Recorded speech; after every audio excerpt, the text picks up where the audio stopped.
अभी मैं एक पोलियो की छोटी सी बात बता दूं, हमारे महल्ले के जो डिप्टी कमिश्नर थे उन्होंने मुझे कहा कि अफगानिस्तान और पाकिस्तान में जो है ना, ये दोनों ऐसी जगह जहां पोलियो बहुत ज्यादा है और ये लोग कतरे पिला नहीं रहे हैं, क्योंकि कुछ मजहबी स्कॉलर्स ने पोलियो के खिलाफ इतना कुछ लिखा है, इतना कुछ कहा है कि लोग समझते हैं यहूदी साजिश है।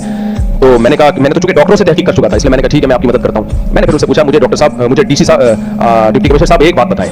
हर इश्काल का जवाब मुझे मिल गया है, लेकिन अच्छा ये रिपोर्ट भी नईम शाहिद साहब की रिपोर्ट तहकीक किसकी थी? मौलाना, हमारे शागिर्द हैं, काबिल एहतराम है। मैंने मौलाना नईम साहब से पूछा, क्योंकि हमको तो इंग्लिश आती है, हमारे लिए तो बहुत बड़े मौके हैं। मैंने उनसे पूछा कि मैंने कहा ये जो पोलियो की वैक्सीन है इसके बारे में तो मैंने बहुत तहकीक कर ली, पूरी दुनिया में ये तो पिलाई भी जाती है, ये जो कहते हैं यहूदी नहीं पिलाते हैं, वो भी पिलाते हैं, अमेरिका भी पिलाते हैं, सारी दुनिया पिलाती है, ये निकाली किसने खबर कि हम क्यों नहीं पिलाते? तो मैंने कहा देखें, ये तो ठीक है कि पोलियो में कोई बीमारी नहीं है, पिलाना चाहिए, लेकिन बार बार नहीं पिलाना चाहिए। ये साजिश जो हो रही है ना, बार बार पिलाने की जो हो रही है ना, ये है साजिश। मैंने कहा भाई नहीं, शायद तुम्हारे काबिल एहतराम है और सारे इंग्लिश भी आती है उनको, हमारे लिए तो इतना ही बड़ा मौके होना काफी इंग्लिश आती हो।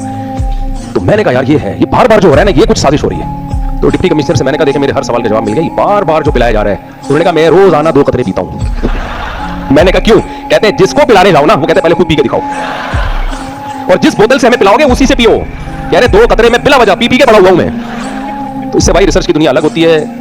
और नईम शाहिद साहब के बुराई मकसद नहीं है, उससे ज्यादा हमने बड़ी बड़ी फेंकी है। अगर नईम शाहिद साहब आप कह रहे हो ना, उससे बड़ी हमने फेंकी है। जो रिसर्च के है उनसे रिसर्च होती है।